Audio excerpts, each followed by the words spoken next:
por los tipos de inferencia. Habíamos visto esto, a ver. Había tipología de inferencias, ¿no? Primero, habíamos visto que existía, en comprensión lectora se trata de usar la inferencia para aprender las relaciones. Pero ya habíamos visto que es una inferencia, ¿no? Una inferencia es una información que sale del texto. O sea, de algún lugar del texto sale la información que tenemos que inferir, como su nombre lo dice, ¿no? Entonces se trata de una inferencia de aprender relaciones. Está la inferencia holística, que es un tipo de inferencia que se obtiene un marco general que gobierna el texto sobre la base presentada en él. La de datos es una inferencia por la cual se extrae alguna información de algo explícito en el texto, sale algo implícito. La inferencia causal, ¿no? El lector establece las causas del acontecimiento y el fenómeno. La inferencia prospectiva, el lector obtiene un dato futuro. La inferencia léxica, a partir de los términos va a salir la palabra, y la inferencia de intención. Entonces, son estos tipos de inferencia. Vamos a ver el texto que está aquí, vamos a leer el texto 2 veces, como siempre, uno ustedes y una yo, y después vamos a revisar las preguntas por los tipos. O sea, hay 6 preguntas y cada una tiene que ver con un tipo de inferencia para que podamos identificar cómo se maneja esto. Listo. A ver, entonces, vamos a empezar con el texto, la lectura inferencial 3, este texto. A ver, alguien que quiera leerlo, por favor, y de ahí yo lo leo por segunda vez para poderlo explicar. A ver, alguien que pueda leerlo, por favor. ¿Quién se anima?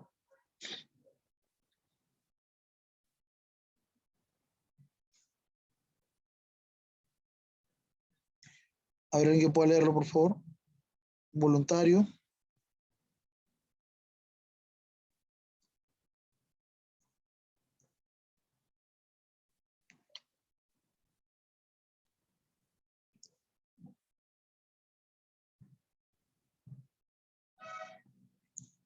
Ya yo, profesor. Gracias. Adelante. A ver, los autores de los Nietzsche extrajo sugerencias directas para la redacción del Anticristo fueron Dostoyevsky, Tolstoy, Renan y Wellhausen. Los nombres de los 3 primeros aparecen en el texto nietzscheano. Como suele suceder, Nietzsche era menos nietzscheísta que sus autonombrados guardianes. La novela de Dostoyevsky, Demonios, leída por Enitza, traducción francesa, Les Possédés, París, 1886. Durante los primeros meses de 1888, proporcionó sobre todo el concepto de Dios como tributo a la nacionalidad. Esta sugerencia se unió a la procedente de la obra Prolegómenos, Historia de Israel, del famoso orientalista Julius Nietzsche. Pudo ver prefigurada la manipulación de que hicieron objeto los sacerdotes judíos al texto del Antiguo Testamento, en lo que más tarde sería la acción del rabino Pablo con la vida de Jesús. Pero Dostoyevsky tuvo una influencia más importante sobre Nietzsche. En las novelas de aquel, el filósofo alemán descubrió la descripción más exacta de la comunidad cristiana primitiva. En ella respiró el aire que allí tuvo que existir, el tono de familiaridad con que Nietzsche habla de esos hechos, cual si hubiera asistido a ellos le viene facilitado por el novelista ruso. Él fue la ventana por la que Nietzsche pudo contemplar fascinado y asqueado aquel espectáculo. Dostoyevsky por fin lo procuró a Nietzsche. Las palabras idiota e idiotismo, tan repetidas en el Anticristo, si se hubiera conocido a su debido tiempo la influencia de Dostoyevsky sobre Nietzsche, y se hubiera sabido que el arquetipo de idiota es el príncipe Miskin de la novela de Dostoyevsky.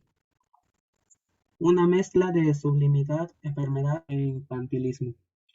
No No, como dice Nietzsche, en una ocasión los alemanes no se habrían irritado tanto en leer que Nietzsche calificaba a Kant de idiota, y los cristianos habrían hecho tales aspavientos al enterrarse en 1931, o antes, pues bien, si se había cuidado la hermana de en esta frase, de que también Jesús era llamado de igual modo, o tal vez la indignación de unos y otros habría sido mayor aún. Tolstoy, por su parte, del cual Nietzsche leyó también en Niza y también en los primeros meses de 1888, un libro en traducción francesa, Ma Religion, París de 1885. Fue fue el que sugirió la equiparación entre el cristiano primitivo y el anarquista, el que le dio asimismo la famosa fórmula de los 5 mandamientos, el que llamó además su atención sobre la frase evangélica "no resistáis al mal", a partir del cual Nietzsche construye la base fisiológica de Jesús. En cuanto a Renan, el estudio por Nietzsche de su viaje de Jesús, París 1883, le hizo amar más. Por contraposición, en lo recibido de Dostoyevsky, el civilizado idilio descrito por Renan, en el que Cristo aparece como un héroe, como un genio, provoca que la ira de Nietzsche, quien califica a Renan de bufón en cuestiones psicológicas. Muy bien, gracias. A ver, los 4 autores de los que Nietzsche extrajo sugerencias directas para la redacción del Anticristo fueron Dostoyevsky, Tolstói, Renan y Wellhausen. Los nombres de los 3 primeros aparecen en el texto nietzscheano. Como suele suceder, Nietzsche era menos nietzscheanista que sus autonombrados guardianes. La novela de Dostoyevsky, Demonios, leída por él en Niza en traducción francesa, Les Possédés, París 1886, durante los primeros meses de 1888, le proporcionó sobre todo el concepto de Dios como atributo de la nacionalidad. Esta sugerencia se unió a la procedente de la obra Prolegómenos de la historia de Israel del famoso orientalista Julius Wellhausen, Berlín 1887, sobre la historia del texto del Antiguo Testamento. Con ambas, Nietzsche pudo ver prefigurada la manipulación de que hicieron objeto los sacerdotes judíos al texto del Antiguo Testamento, lo que más tarde sería la acción del rabino Pablo con la vida de Jesús. Pero Dostoyevsky tuvo una influencia más importante aún sobre Nietzsche. En las novelas de aquel, el filósofo alemán descubrió la descripción más exacta de la comunidad cristiana primitiva. En ellas respiró el aire que allí tuvo que existir. El tono de familiaridad con que Nietzsche habla de esos hechos, cual si hubiera asistido a ellos, le viene facilitado por el novelista ruso. Él fue la ventana por la que Nietzsche pudo contemplar fascinado y asqueado aquel espectáculo. Dostoyevsky por fin le procuró a Nietzsche las palabras idiota e idiotismo, tan repetidas en el Anticristo. Si se hubiera conocido a su debido tiempo la influencia de Dostoyevsky sobre Nietzsche, y si hubiera sabido que el arquetipo de idiota es el príncipe Mishkin de la novela de Dostoyevsky, una mezcla de sublimidad, enfermedad e infantilismo, como dice Nietzsche, en una ocasión los alemanes no se habrían irritado tanto al leer que Nietzsche calificaba a Kant de idiota. Y los cristianos habrían hecho tales aspavientos al enterarse que en 1931, no antes, pues bien se había cuidado la hermana de mutilar esa frase, de que también Jesús era llamado de igual modo, o tal vez la indignación de uno y otro habría sido mayor aún.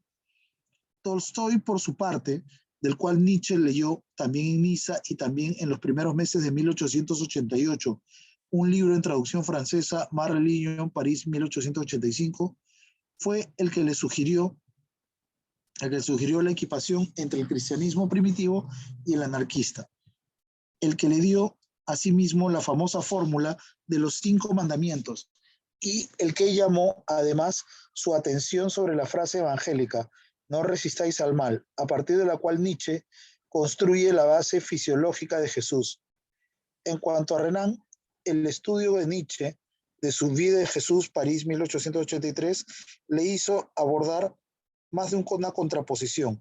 en lo que recibió de Dostoyevsky, el civilizado idilio descrito por Renan, en el que Cristo aparece como un héroe y como un civilizado y como un genio, provoca la ira de Nietzsche, quien califica a Renan de un bufón en cuestiones psicológicas. Muy bien. Entonces aquí tenemos las preguntas por tipos de inferencia. Aquí están. La inferencia holística, la inferencia de datos. O sea, aquí está la pregunta cómo vendría por el tipo de inferencia que es. Cómo viene por inferencia holística, cómo viene por inferencia de datos, cómo viene por inferencia causal, por inferencia prospectiva, por inferencia léxica y por inferencia de intención. Primero, por inferencia holística. Se infiere que el marco general que gobierna el texto incide en qué. Recuerden bien el concepto de inferencia holística. Aquí está. Tipo de inferencia en el cual el lector obtiene el marco general que gobierna el texto. Entonces, nuevamente, se infiere en el marco general que gobierna el texto que se incide en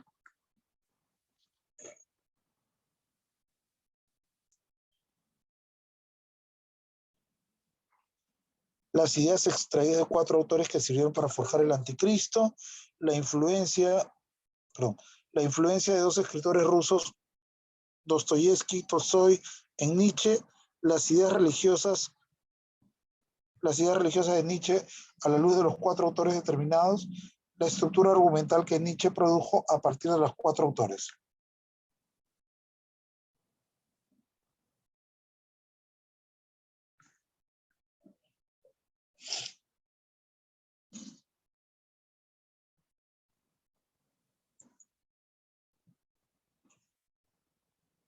¿Cuál sale en la 1? La D. No.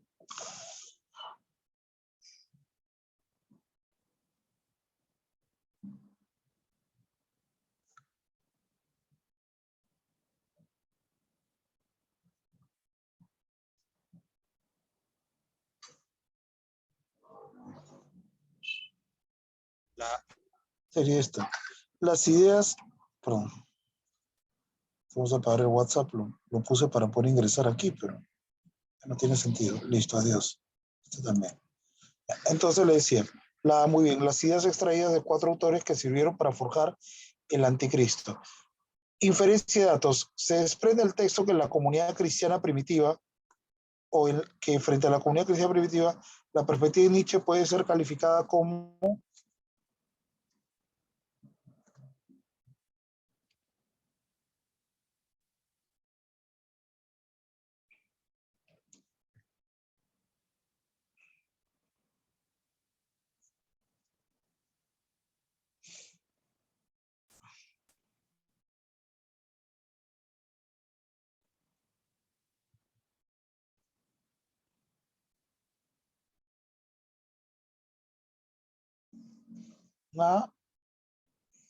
Frente a la comunidad cristiana, el texto habla del cristianismo. ¿Cómo lo entendería el cristianismo?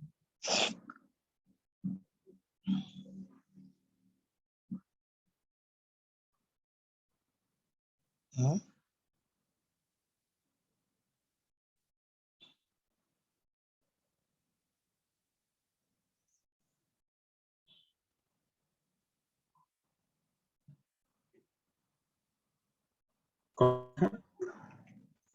Compleja. 3. Respecto a la desconfianza que Nietzsche manifiesta sobre la versión de Jesús propuesta por Pablo, se colige que es causada ¿por qué? Por el análisis de lo religioso que Tolstoy propuso en un manual publicado en 1885, en la evidencia que le brindó Wellhausen sobre la manipulación de los testamentos. La brillante intuición del filósofo germano que se consagró a destruir la religión y el influjo de las propuestas de Renan en contraste con las obras de Dostoyevsky.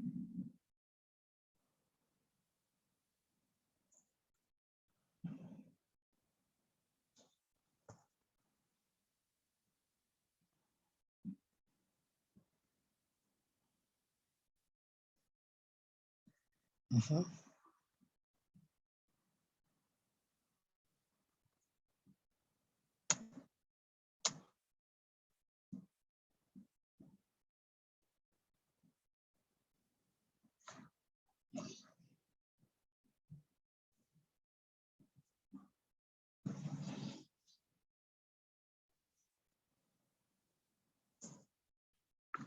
Ah, 3.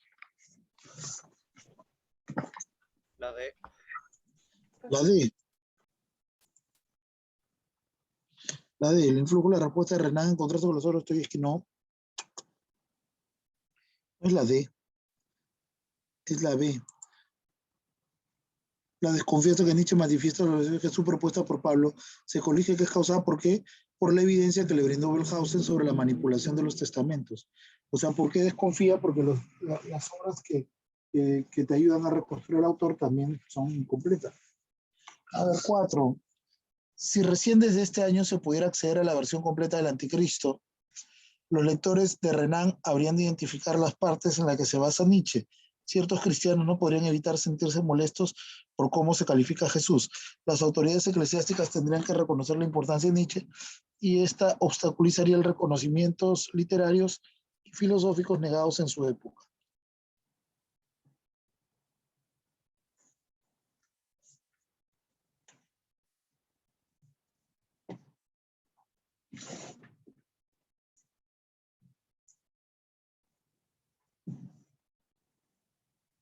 La B.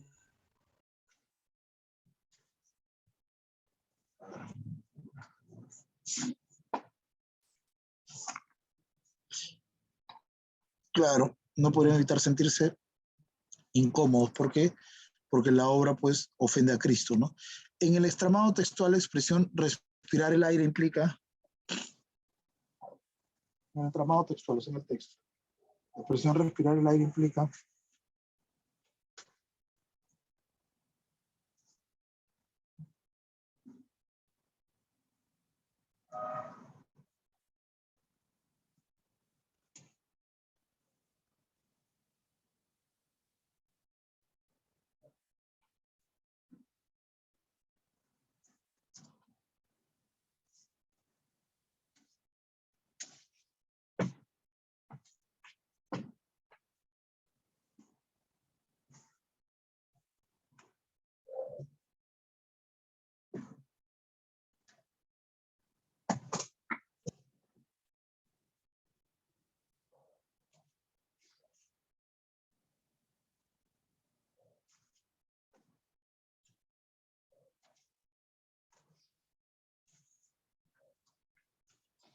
ah,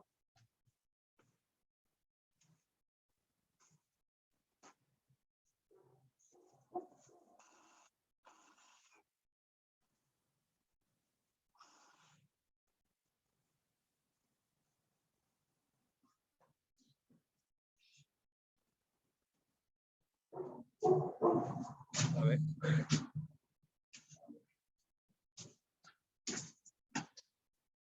la B.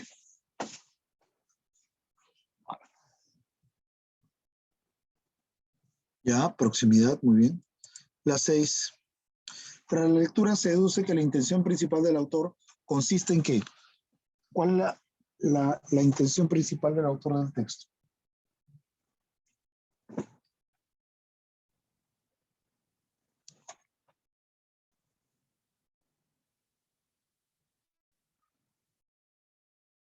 La C.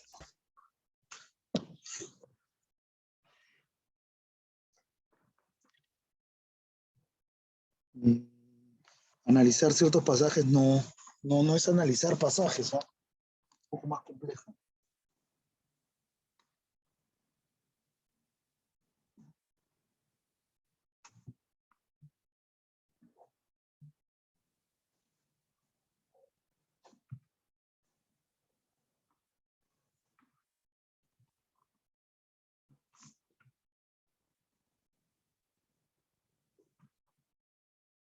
La D.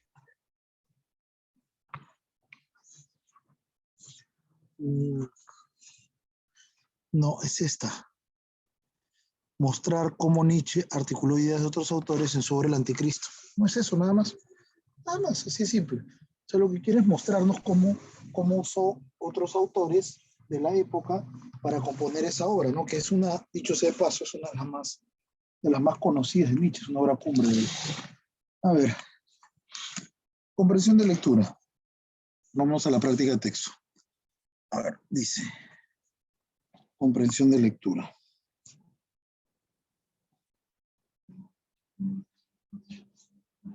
A ver.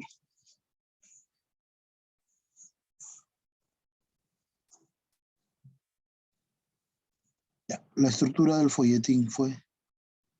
Ya, no es mucho. Waldorf, ya. A ver, alguien que pueda leerlo, por favor. Alguien que nos ayude 2 veces y ahí revisamos las preguntas. ¿Algún voluntario, por favor?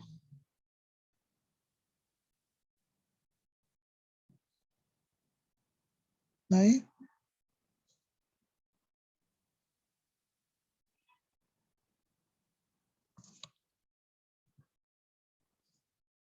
Yo, profesor.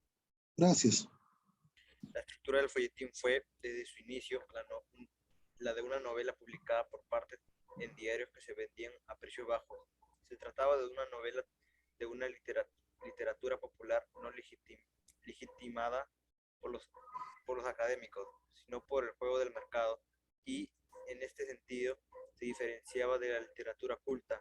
Los críticos señalan que, por lo general, toda literatura popular, incluyendo la actual, comparte las características básicas del folletín, cuya estructura interna de tipo esquemática se basa en un conflicto de relaciones interpersonales entre un héroe y un villano que trata de perjudicarlo, o que a veces usurpa los derechos de una tercera persona, lo que provoca que el héroe luche para reivindicar a la víctima.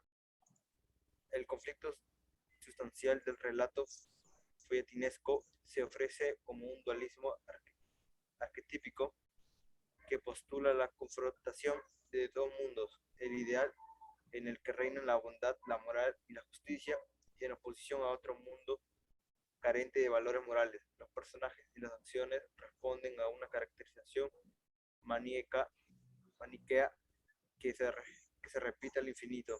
Los malos poseen todos los vicios y los buenos todas las virtudes.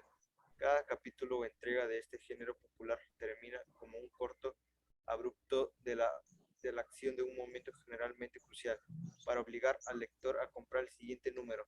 De acuerdo con Rivera, el suspenso es una forma privilegiada de reforzar el contacto con el lector, de jugar con él mediante la amenaza de una secuencia incumplida, de un paradigma abierto, y de jugar al mismo tiempo con la estructura, de llegar a través de este juego a su verdadera apoteosis. Los combates entre el héroe y su enemigo se suceden en una serie de aventuras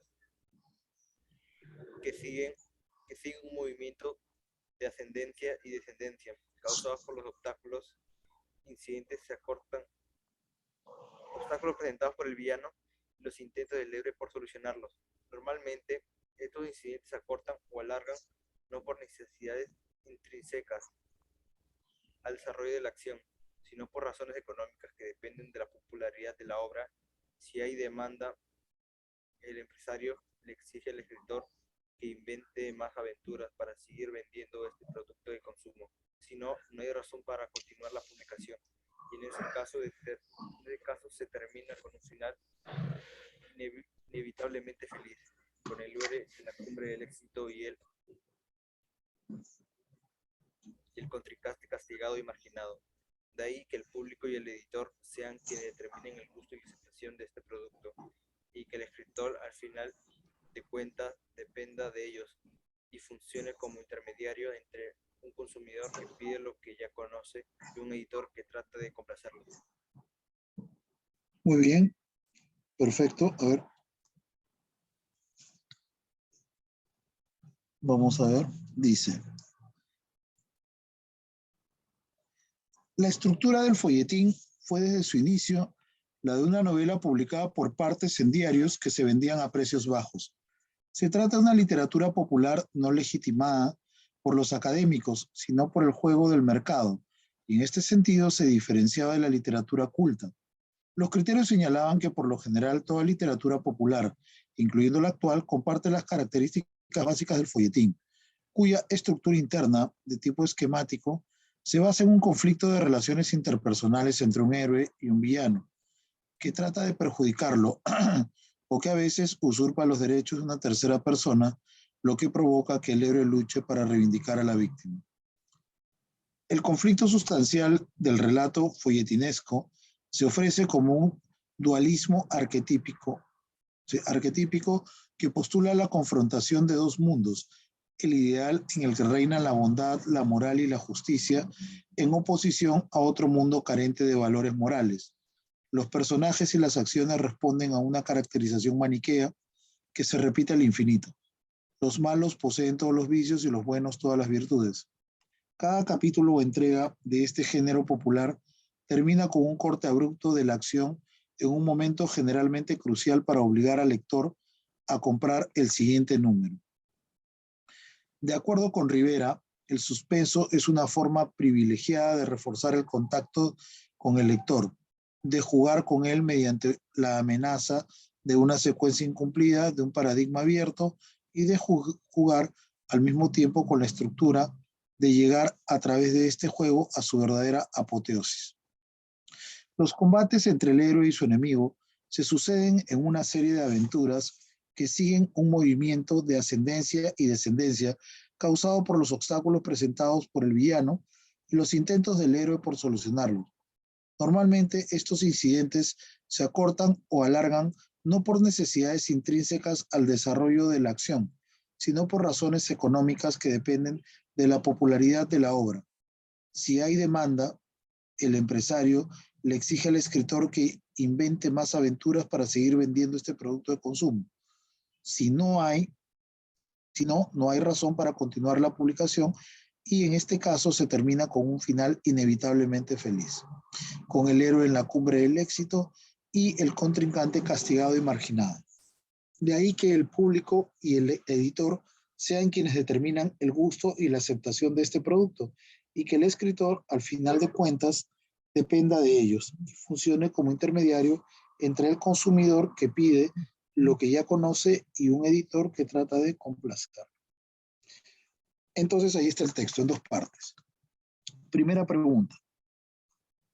Medularmente se puede afirmar que el texto aborda el tema del conflicto en la literatura de folletín, la actualidad de la literatura popular, el triunfo de la literatura folletinesca y la estructura de la novela de folletín. La D. A ver, la D. ¿Qué dice la D? La estructura de la novela de folletín. Sí, sí es correcto, es la D. Muy bien. Dos, dentro de la lógica del texto, el término privilegiado adquiere el sentido de, a ver, dentro de la lógica del texto, el término privilegiado adquiere el sentido de,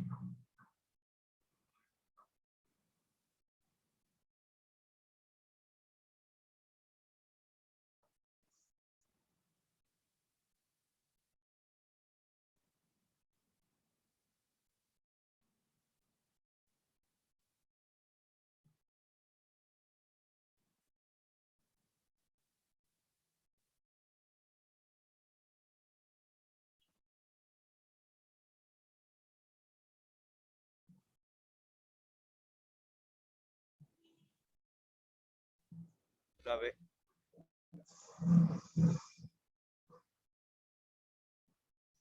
la B, privilegiado intencional. A ver, vamos a ver. Dice, de acuerdo con Rivera, el suspenso es una forma privilegiada de reforzar el contacto con el lector. Entonces, privilegiada, la B. Privilegiada intencional. No, no, privilegiado es, no es intencional, no es la B.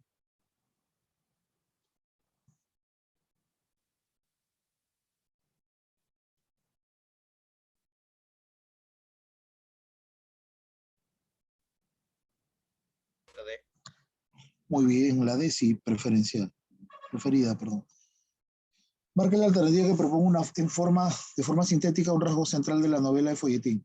El relato culmina con la caída del héroe, la popularidad caracteriza a los héroes, el bien siempre triunfa sobre la maldad y los héroes enfrentan una sola aventura.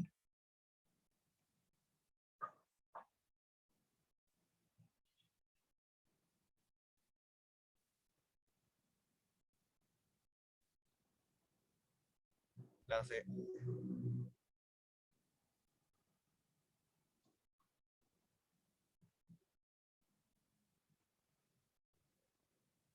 La C. La C. El bien siempre triunfa sobre la maldad. Sí, pues, efectivamente. 4.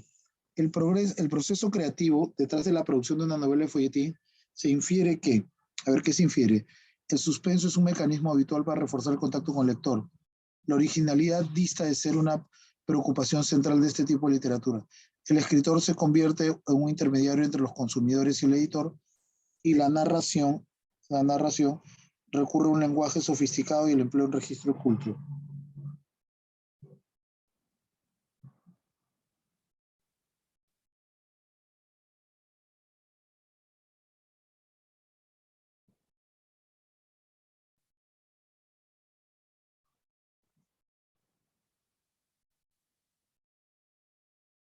La A ver, la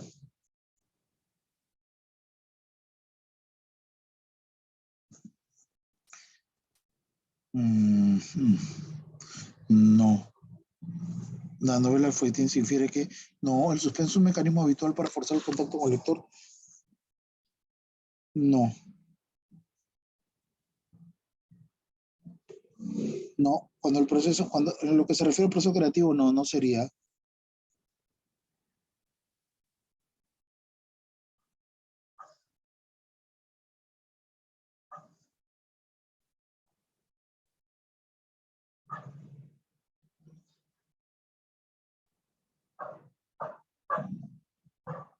B. Sí, la originalidad dista de ser una preocupación exacta, la B, correcto.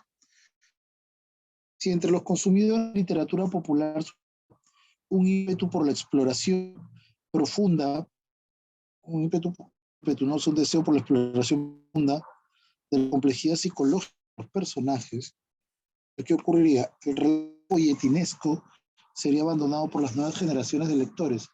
Las producciones de televisión empezarían a reproducir las formas folletinescas. La novela de folletín se vería obligada a replantear su esquematismo maniqueo y el folletín mantendría su estructura interna a fin de conservar el público lector. ¿Cuál sería la número 5?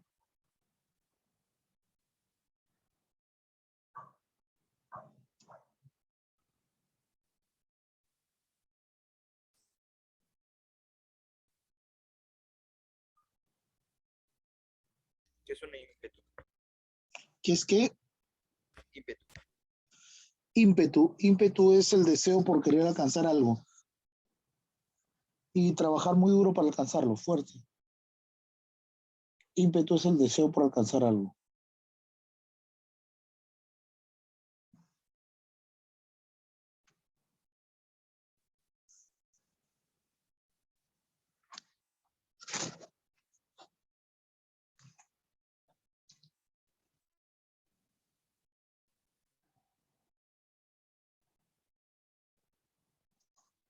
La D.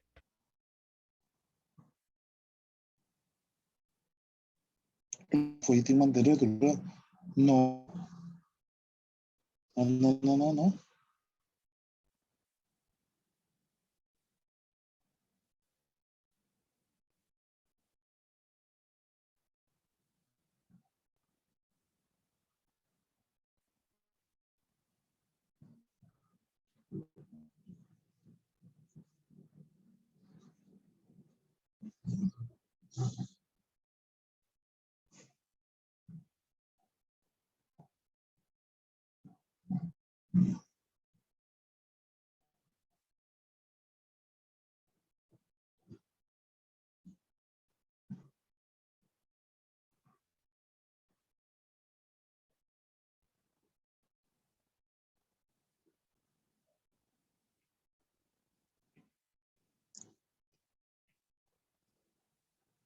La C. Sí, la novela del folletín se vería obligada a replantear su esquematismo maniqueo. Claro, claro que sí. Si entre los consumidores de literatura popular se hizo un ímpetu por la exploración, o sea, buscaran algo más profundo, pues tendrían que replantearse ese maniqueísmo, ¿no? ¿A qué se refiere el maniqueísmo? Claro, y no son buenas o malas, son más complicadas que eso. A ver, el texto 1 de la sección B es un texto mixto. ¿Alguien quiere leerlo, por favor? ¿Alguien que nos quiera apoyar con ese texto mixto? ¿Mm? ¿Algún voluntario que nos pueda apoyar, por favor?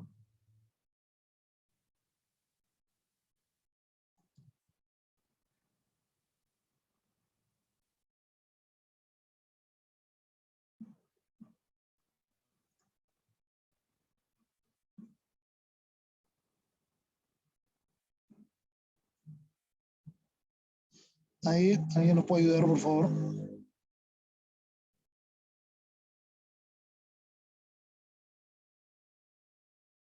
Yo, profesor. Gracias.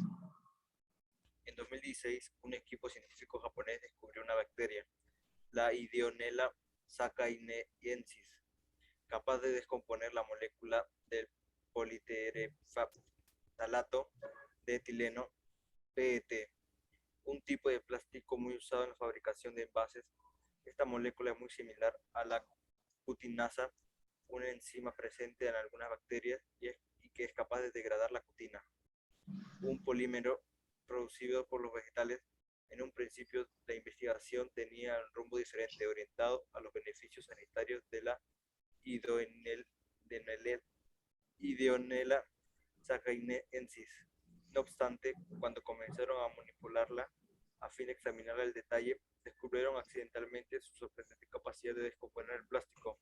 En concreto, según un vocero del equipo de investigadores, esta bacteria tarda una semana en realizar dicha función, un tiempo que advierten podría ser incluso menor si se llega a producir a gran escala, de una forma similar a las enzimas usadas para producir detergente en polvo o biocombustibles.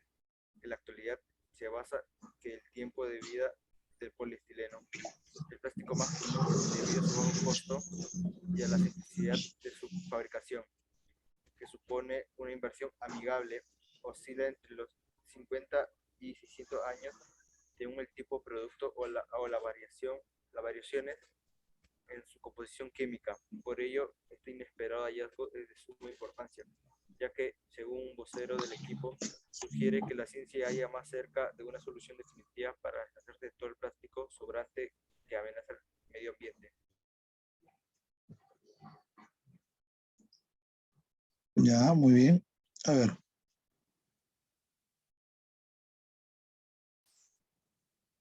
En 2016, un equipo científico japonés descubrió una bacteria, la Ideonella sakaiensis, capaz de descomponer la molécula del politerefactalato de etileno, un tipo de plástico muy usado en la fabricación de envases. Esta molécula es muy similar a la cutinas, una enzima presente en algunas bacterias y que es capaz de degradar la cutina del polímero, producido por los vegetales. En un principio, la investigación tenía un rumbo diferente, orientado a los beneficios sanitarios de Ideonella sakaiensis. No obstante, cuando comenzaron a manipularla a fin de examinarla al detalle, descubrieron accidentalmente su sorprendente capacidad de descomponer el plástico. En concreto, según un vocero del equipo de investigadores, esta bacteria tarda unas semanas en realizar dicha función, un tiempo que advierten podría ser incluso menor si se llega a producir a gran escala, de una forma similar a las enzimas usadas para producir detergente en polvo o biocombustibles. En la actualidad se sabe que el tiempo de vida del polietileno, el plástico más común debido a su bajo costo y a la simplicidad de su fabricación, que supone una inversión amigable, oscila entre los 50 y 600 años, según el tipo de producto o las variaciones en su composición química. Por ello, este inesperado hallazgo es de suma importancia, ya que según un vocero del equipo sugiere que la ciencia se halla más cerca de una solución definitiva para deshacerse de todo el plástico sobrante que amenaza el medio ambiente. Científicos descubren bacteria que come plástico. La Ideonella sakaiensis se alimenta de politerefactalato de etileno, un componente de los productos plásticos. De momento no es una solución viable al gran problema de la contaminación del plástico. Los científicos están buscando el modo de multiplicarla a gran escala. Ahí está. Y luego, bueno, vienen las preguntas, ¿no? A ver, la intención que predomina en el texto, ¿cuál sería? Analizar la viabilidad de ímpetu de la Idonela sacaiensis a nivel planetario. Discutir la pertinencia de una bacteria como medio para el cuidado ambiental. Exponer aspectos relacionados al descubrimiento de la Idonela sacaiensis. Describir los pasos metodológicos que condujeron al hallazgo de una bacteria. La C. La C. Sí, muy bien. Número 2. El antónimo contextual del término amigable. Acá está. Dice, en la actualidad se sabe el tiempo de vida de la fabricación que supone, perdón, la fabricación del polietileno. El plástico es más común debido a su bajo costo y a la simplicidad de su fabricación, que supone una inversión amigable. Oscila entre los 50 y 600 años.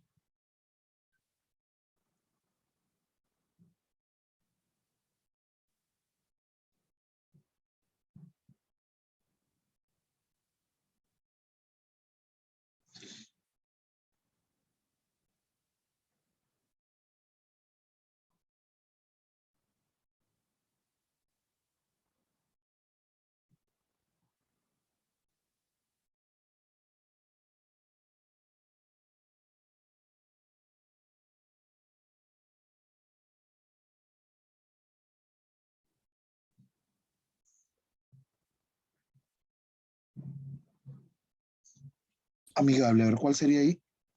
La C puede ser La C. notable. No, no es notable. No, ahí no sería notable.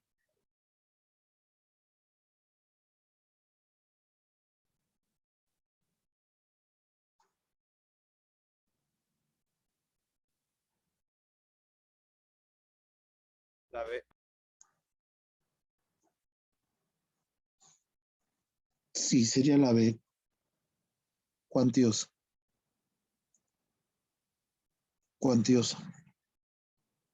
3. Respecto a la bacteria Ideonella sacaiensis, no es válido sostener según el texto en su totalidad que puedes componer la molécula de politeraflato de etileno. Posee cierta semejanza con la enzima conocida como cutinasa. Fue descubierta por un equipo científico japonés en el 2016 y puede ser implementada para disminuir el exceso de plástico. De todas esas, ¿cuál no es válida?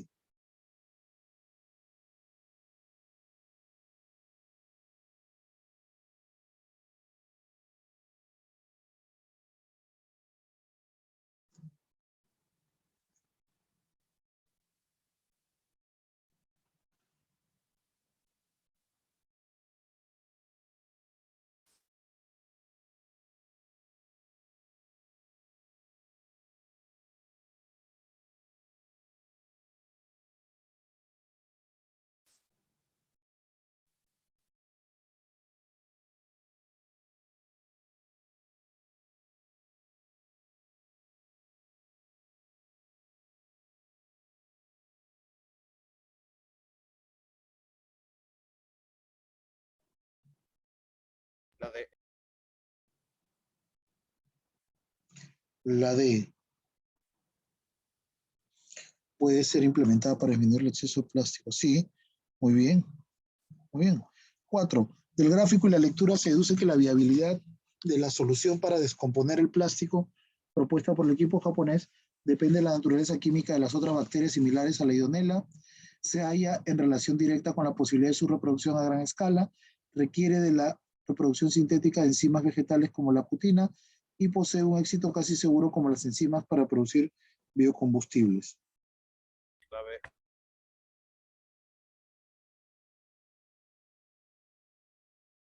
La B. Sí, se halla en relación directa, sí. Muy bien, y la 5. Si se comprobara fehacientemente que el politeraflato de etileno resulta inmune a la corrosión bacteriológica, la ciencia distaría de estar próxima a brindar una solución para el plástico. El polietileno se convertiría en una sustancia necesaria para las personas. Las enzimas como la cutina alcanzarían mayor respeto entre los científicos, y la Ideonella sakaiensis requeriría más tiempo para descomponer plásticos.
La ciencia estaría por no, sí, claro. Si se comprobara fehacientemente que el polifenol resulta inmune, la ciencia distaría, ¿no? Estaría lejos de brindar una solución. Muy bien. Texto 2. A ver, ¿quién nos ayuda con el texto 2? Igual, nuevamente, ustedes y yo. Texto 2. Primero uno de ustedes y después yo. Ánimo, vamos.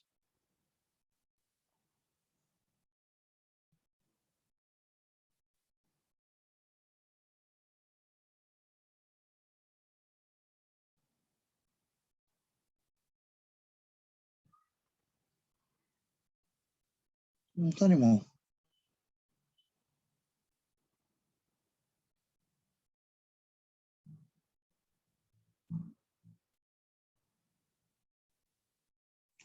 Dos, ¿no? Vamos. Texto 2. Ya, profe. Gracias. Vamos. Sí. La aportación de armas es un tema que divide a los mexicanos. La aportación de armas es un tema que divide a los mexicanos con una opinión muy cerrada sobre si contar con una es una buena o mala opción.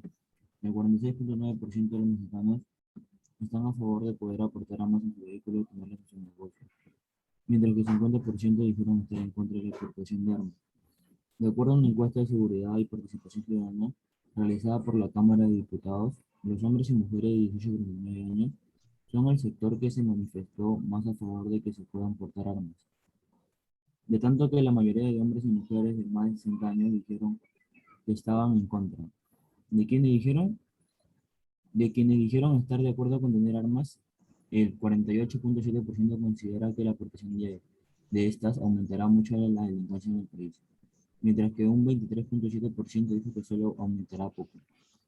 En octubre pasado, el senador Jorge Luis Preciado presentó una iniciativa para permitir la aportación de armas.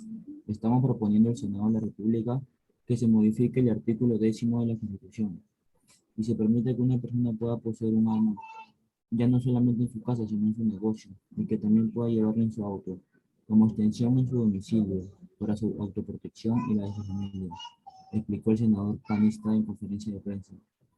Su iniciativa es una respuesta que busca equilibrar la falta de control en las fronteras que ha convertido el tráfico de armas en uno de los mayores problemas para el Estado mexicano en la última década. Aunque fue un tema polémico, solo el 30.5% de los encuestados escucharon sobre la propuesta del senador panista, mientras que el 68.1% dijeron que no sabía nada sobre el tema. Del porcentaje que dijo que sí había conocido de la iniciativa, el 49.6% dijo que estaba a favor de la propuesta, contra el 47.1% de las rechazaban. De acuerdo con la encuesta, solo el 8.7% de los participantes en el estudio tienen un arma en casa, mientras que el 89.9% no cuenta con uno. Muy bien, gracias, joven. Y ahí está la infografía. A ver, miren la infografía. ¿Ya? Y la infografía nos brinda un poquito más de información.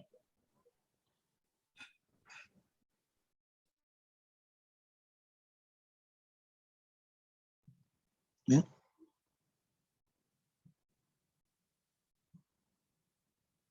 ¿Ya? Ahorita lo leemos. ¿Ven?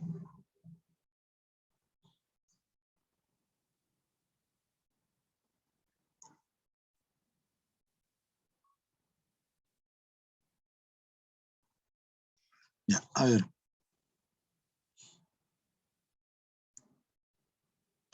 La aportación de armas es un tema que divide a los mexicanos con una opinión muy cerrada sobre si contar con una es buena o mala opción, es una buena o mala opción, ¿no? Tener un arma. El 46,9% de los mexicanos están a favor de poder portar armas en su vehículo o tenerlas en sus negocios, mientras que el 50% dijeron estar en contra de la aportación de armas, de acuerdo a una encuesta de seguridad y participación ciudadana realizada por la Cámara de Diputados. Los hombres y mujeres de 18 a 39 años son el sector que se manifestó más a favor de que se puedan portar armas, en tanto que la mayoría de hombres y mujeres de más de 60 años dijeron que estaban en contra. De quienes dijeron estar de acuerdo con tener armas, el 48,7% considera que la aportación de estas aumentaría mucho la delincuencia del país, mientras que un 23,7% dijo que solo aumentaría un poco. En octubre pasado, el senador Jorge Luis Preciado presentó una iniciativa para permitir la aportación de armas. Está proponiendo al Senado de la República que se modifique el artículo 10º de la Constitución y se permita que una persona pueda poseer un arma, ya no solamente en su casa, sino en su negocio, y que también pueda llevarla en su auto como extensión de su domicilio para su autoprotección y la de su familia, explicó el senador panista en conferencia de prensa. Su iniciativa es una respuesta que busca equilibrar la falta de control en las fronteras, que ha convertido el tráfico de armas en uno de los mayores problemas para el Estado mexicano en la última década. Aunque fue un tema polémico, solo el 30,5% de los encuestados escucharon sobre la propuesta del senador panista, mientras que el 68,1% dijeron que no sabían nada sobre el tema. El porcentaje que dijo que si había conocido la iniciativa, el 49,6% dijo que estaba a favor de la propuesta, contra el 47,1% que la rechazaba. De acuerdo con la encuesta, solo el 8,7% de los participantes en el estudio tienen un arma en casa, mientras que el 89,9% no cuenta con una. Y acá tenemos un cuadro estadístico. Estos textos que tienen porcentajes y cálculos, ¿no? Se tornan un poco más complicados, ¿no? Se tornan un poco más complicados porque las preguntas pueden ir por ahí. Vamos a la pregunta, dice. En conjunto, la lectura y el gráfico permite comprender medularmente qué cosa. La importancia de implementar leyes para controlar el tráfico ilegal de armamento. El balance último de la encuesta urbana de seguridad y participación ciudadana. La polémica entre la población civil mexicana sobre la necesidad de portar armas y el debate sobre la posesión de armas en el marco del tráfico ilícito de las mismas.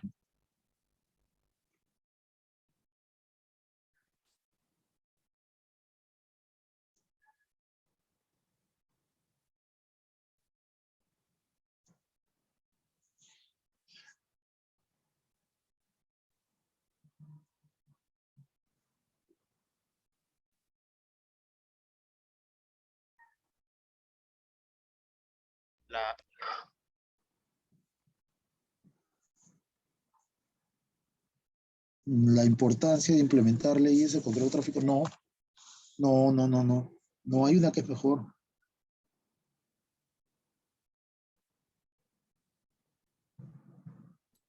¿La C? La polémica entre la población civil, no hay otra cosa que refleje ahí. La D. Sí, la D, el debate sobre la posesión de armas en el marco del tráfico de las mismas. En el texto el término polémico, ¿de dónde está polémico? Acá está. Dice, su iniciativa, a ver, aunque fue un tema polémico, solo el 30% de los encuestados escucharon sobre la propuesta del senador. Fue un tema polémico. O sea, la palabra polémico está como... La C.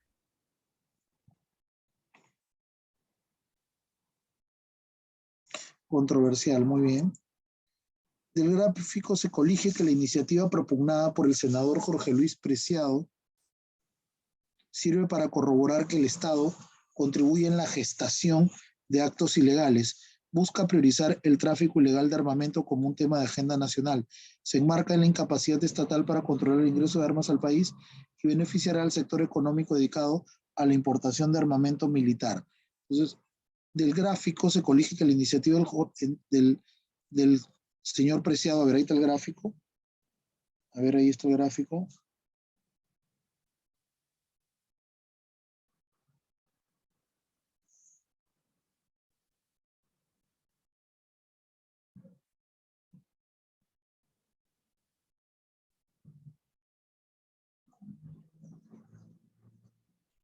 La B.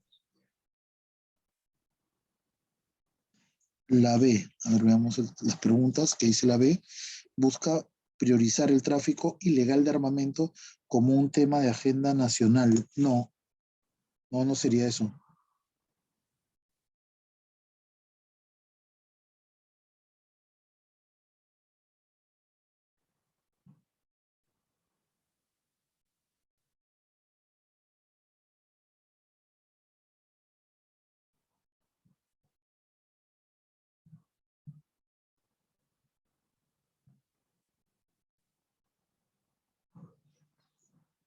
La C.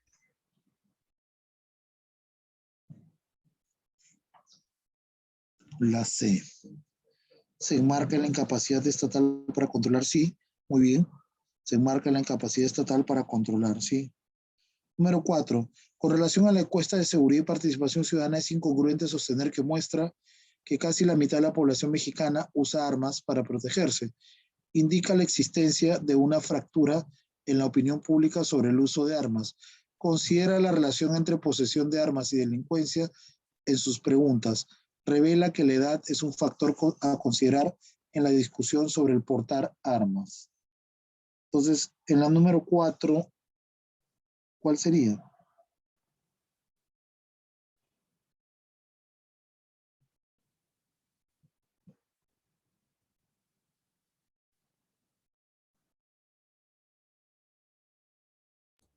La D.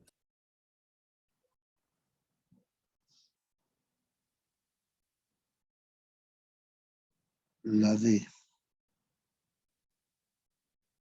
Revela que la edad es un factor a considerar en la discusión sobre portar armas. No, no es tanto ese problema, ¿eh?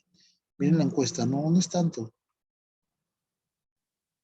Ya no sobre la propuesta del senador, saben el tema porcentaje, dijo que la encuesta inactiva, dijo que estaba a favor, cuando participante de acuerdo con la encuesta, participante de estudio tenía un arma en casa. No, no, no es el tema de la edad, ¿no? Pero ahí te habla de la encuesta de seguridad y participación ciudadana. Claro, a ver, es incongruente sostener, ya, Y acá dice pero, que ¿qué dice sobre la edad? A ver, cuéntanos. haya que de 18 a 39 años con el sector que manifiesta más favor. O sea, habla de las edades, pues luego habla de los 60 años. Ya, y tú has dicho la D, la edad es un factor a considerar en la discusión de armas. Entonces, si eso es así, en lo que tú has encontrado, entonces estaría bien también. Y acá te están preguntando incongruente. Ah, Incongruente significa una idea contraria. O sea, sí, sí, sí, la D estaría bien. sí, bro. Ya, no hay problema. No lo había leído eso. No te preocupes.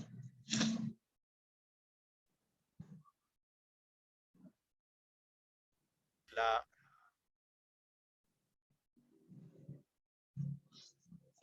La A muestra que casi la mitad de la población mexicana usa armas para protegerse. No, al contrario, ¿no? Muy bien. Perfecto. La A es incongruente. 5. Si México impusiera la barrera definitiva en su frontera norte,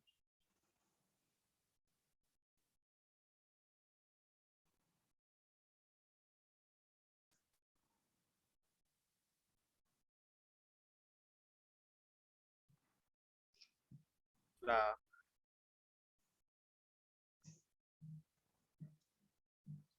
la A, si México pusiera el ingreso de armas españolas, otra cosa disminuiría drásticamente. No necesariamente, ¿eh?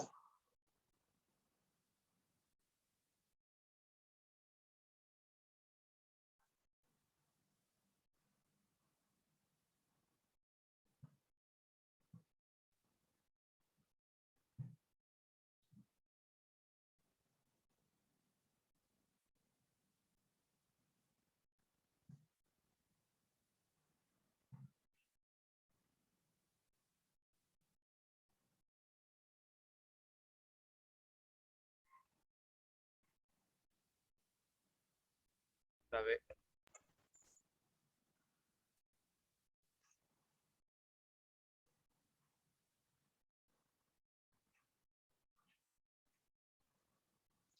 La B. ¿Qué dice la B? La problemática del tráfico ilícito de armas en una fase. Sí, sí, sí, sería la B. Armas ilícito de armas ingresar en una fase, sí, sería la B. Sí, muy bien. Listo, y queda solamente un texto, vamos a revisarlo, pero es un texto doble. Entonces, ahí está el texto 3A, el 3B, luego las preguntas. A ver, ¿alguien quiere leerlo? El 3A y el 3B. Si quieren leer los dos, pues igual yo voy a tener que leerme los dos. Voy a tener que leer primero uno, luego otro. A ver, si hubiera dos personas sería chévere. Uno lee la, el otro lee el B y yo leo los dos. ¿Alguien que nos pueda ayudar, por favor?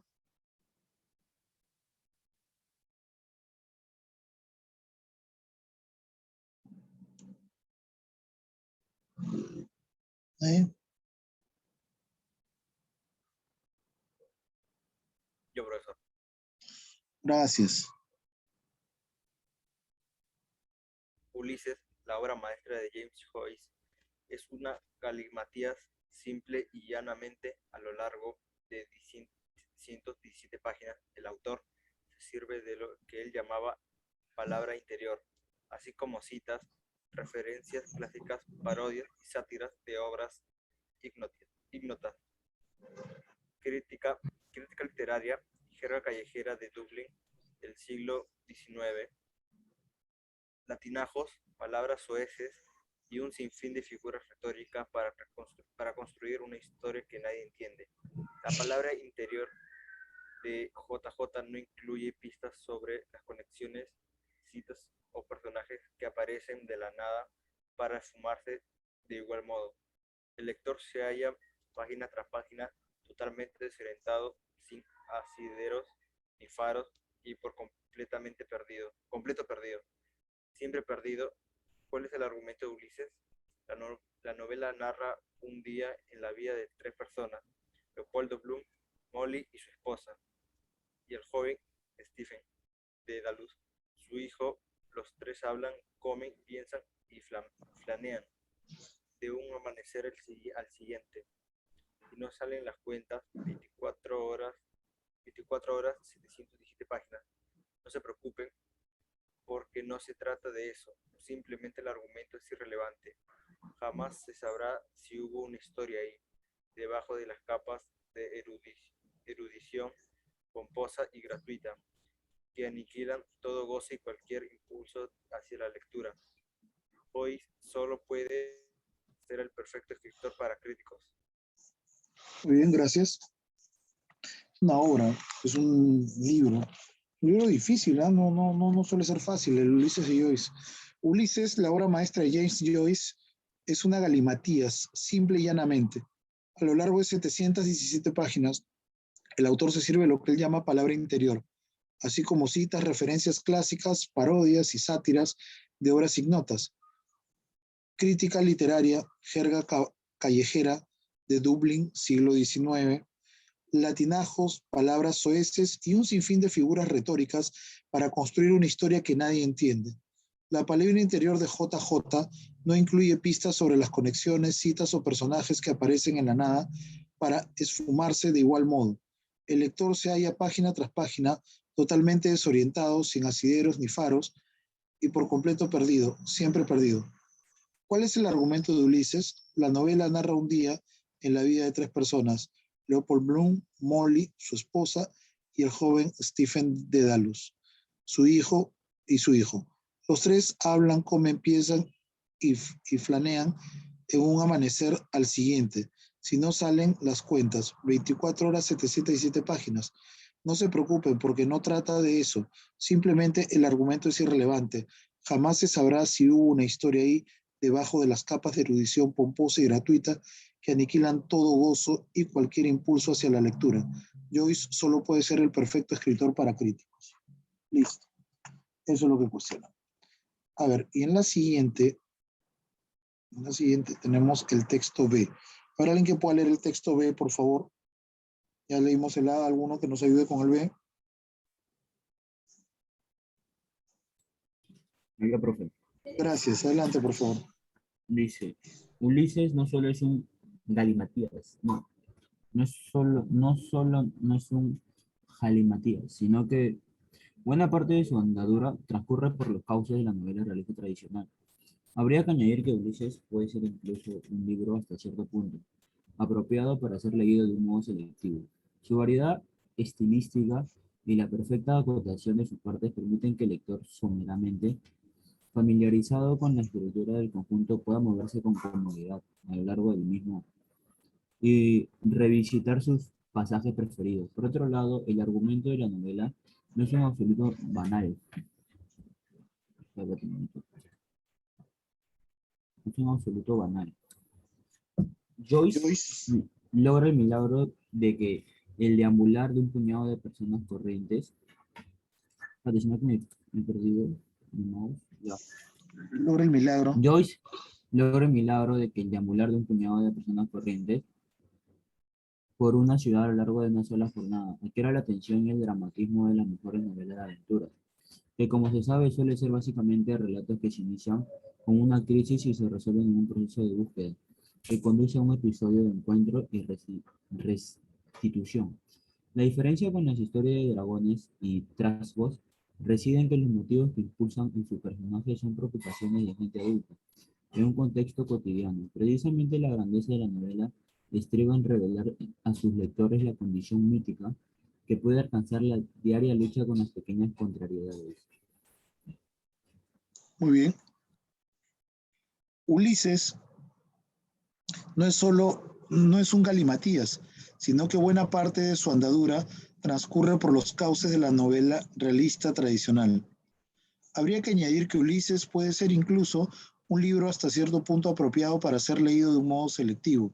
Su variedad estilística y la perfecta acotación de sus partes permiten que el lector, someramente familiarizado con la estructura del conjunto, pueda moverse con comodidad a lo largo del mismo y revisar sus pasajes preferidos.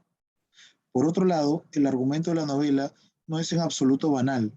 Joyce logra el milagro de que el deambular de un puñado de personas corrientes por una ciudad a lo largo de una sola jornada adquiera la atención y el dramatismo de las mejores novelas de aventuras, que como se sabe suelen ser básicamente relatos que se inician con una crisis y se resuelven con un proceso de búsqueda que conduce a un episodio de encuentro y restitución. La diferencia con las historias de dragones y trasgos reside en que los motivos que impulsan a sus personajes son preocupaciones de gente adulta en un contexto cotidiano. Precisamente la grandeza de la novela estriba en revelar a sus lectores la condición mítica que puede alcanzar la diaria lucha con las pequeñas contrariedades. Muy bien, vamos a ver las preguntas. Es una novela difícil, el Ulises de Joyce. Yo no la he leído. Yo personalmente no la he leído. He escuchado comentarios, ¿no? Sé que es una novela difícil. Todos los especialistas en literatura lo dicen. Es más, ni la tengo. Creo que ni la tengo. He leído novelas más gruesas que esas, ¿no? 717 páginas tampoco es que sea una cuestión, wow, ¿no? El Conde de Montecristo tiene 1100. Entonces tampoco es que sea wow, ¿no? Pero la dificultad, o sea, dicen que es una novela difícil. Puede ser de 200 páginas y ser muy difícil, ¿no? Tampoco es la cantidad de páginas, pero yo personalmente no la he leído, no la conozco. No he leído esa novela. O sea, sé de qué trata, he escuchado hablar de ella, todo, ¿no? Pero no la he leído. Así que tampoco podré decir si es difícil o no. Pero los que la han leído cuentan que sí, ¿no? O la han intentado leer. Conozco gente que lo ha intentado. En la página 100 nomás se quedaron, ya no pudieron más. No lo sé, ni siquiera la he abierto. Será motivo, pues, para buscarla. A ver si la leemos en un momento. En esencia, ambos textos proponen posiciones abiertamente enfrentadas respecto a la valía literaria del Ulises de James Joyce. ¿Cuál o cuáles son los ejes de dicha discrepancia? El uso de varios registros y el valor de los personajes, la variedad de estilística y la trascendencia de la trama, el mérito del argumento y la transcripción psicológica, la erudición injustificada y el dramatismo novelístico. ¿Cuál sería el tema en torno al cual los dos interlocutores ahí discuten? La B. A ver qué dice la B. La variedad estilística y la trascendencia de la trama, sí. Claro, el estilo y la trama, ¿no? En el texto B el término cauce implica, a ver, vamos a ver el texto B, cauce, ¿dónde está? Creo que no está marcado. Hacia acá está. Ulises no solo es un galimatías, perdón, no es un galimatías, no solo no es un galimatías, sino que buena parte de su andadura transcurre por las cauces de la novela realista tradicional. A ver, la palabra cauce, ¿qué implicaría en la 2?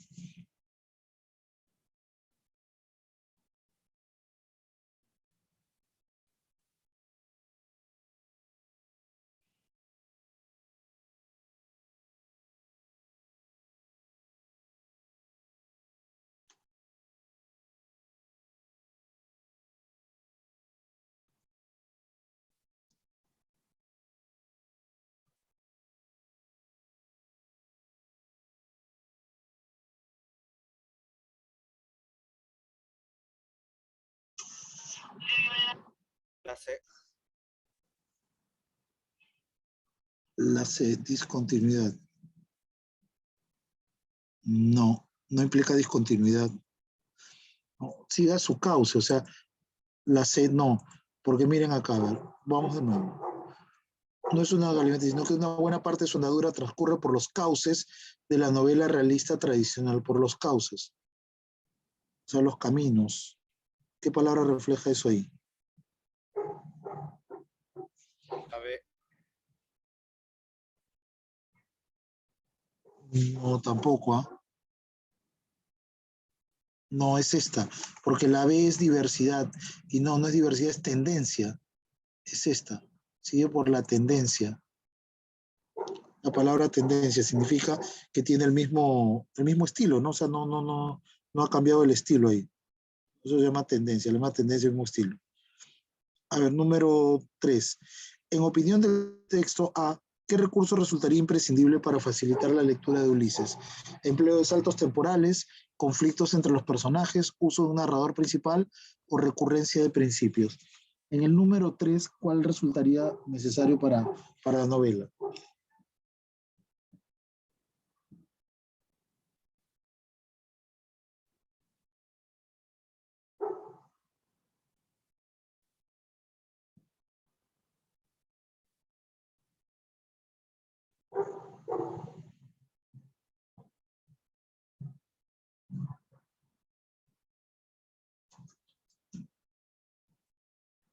La D.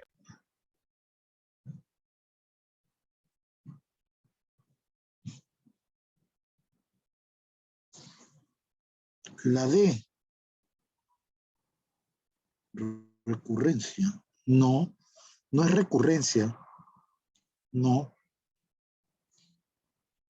¿Qué le falta? O sea, ahí lo que dice es que repite. Le falta claro, le falta esto. No, la A tampoco, le faltaría la C, un narrador principal. ¿Por qué? Porque se confunde, pues. Es uno de los problemas de la novela, que es confusa. Y es confusa, ¿por qué? Porque le falta justamente eso, ¿no? O sea, un narrador principal, que principalmente lo expliquen. ¿No? A ver, vámonos a la 4. De la disertación del texto A, se desprende que la lectura de la novela de James Joyce estimula a que el público se acerque a la obra por sus méritos lingüísticos. Requiere en principio que el argumento sea asimilado con rapidez y perspicacia. Puede resultar tediosa para las personas que carezcan de ciertos conocimientos y se podría realizar de modo más apropiado según un orden selectivo individual.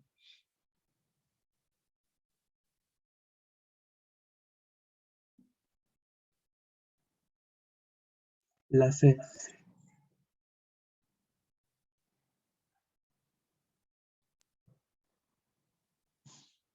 La C.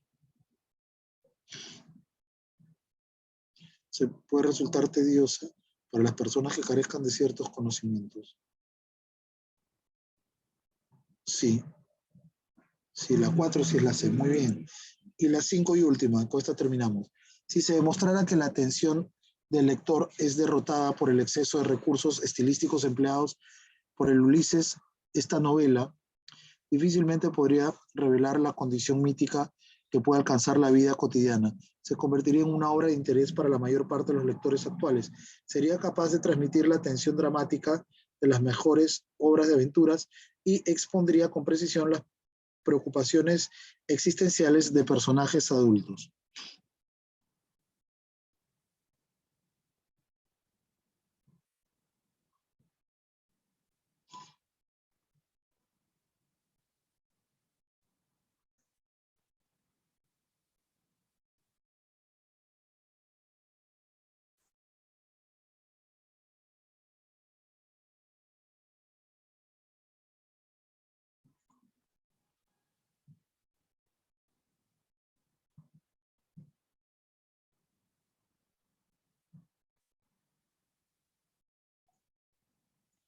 Ah, lo último.